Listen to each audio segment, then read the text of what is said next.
This month I am going to share information with you on 3 topics, but I will go more in depth with each of these 3 topics. You have probably heard or read about this. The Iowa Department of Education informed school superintendents in December that the Department of Education would no longer automatically grant waiver requests to start school early. The law requires that school shall begin no sooner than a day during the calendar week in which the first day of September falls. If the first day falls on a Sunday, school may begin on a day during the calendar week which immediately precedes the first day of September. This law has been on the books since 1985, but until now, a school district could obtain a waiver by holding a public hearing and provide the DE with board meeting minutes documenting the fact that a hearing was held. There were only 2 out of 338 school districts in Iowa this year that did not obtain an early start waiver. The waiver opportunity still exists, but the criteria established by the DE will be exceedingly difficult to achieve.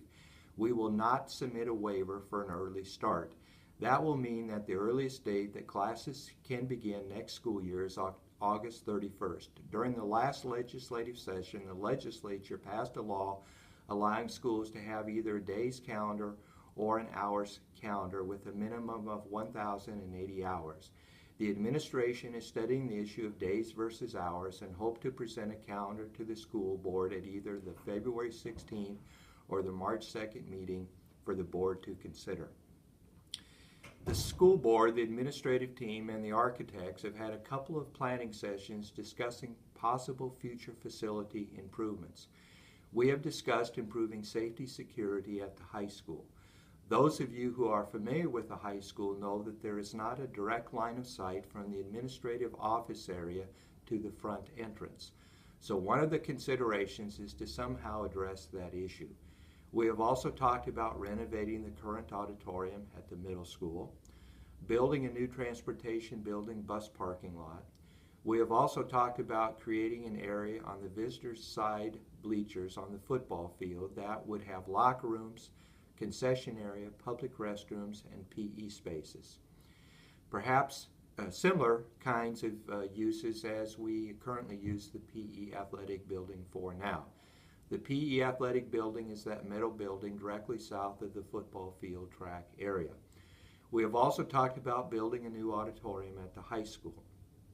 Other projects that will need to be done include improvements around the pool, new bleachers and a new floor at the Titan Hill Gym, and the replacement of the track within the next 3 to 5 years. The majority, if not all of these projects, could be funded with the state sales tax revenue. The revenue is based upon resident enrollment. We currently receive around $2 million a year. This legislation is scheduled to sunset in 2029 unless the legislature takes action to extend this legislation. This has been a huge benefit for school districts in allowing us to improve our facilities without using property tax dollars.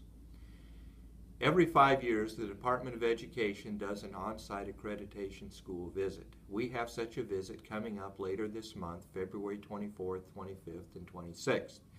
There will be a team of folks made up from the DE and other Iowa school personnel. These folks will review various documents, make sure that we are in compliance with Chapter 12 requirements, and interview school employees and other LC patrons, gathering perceptions of our school district.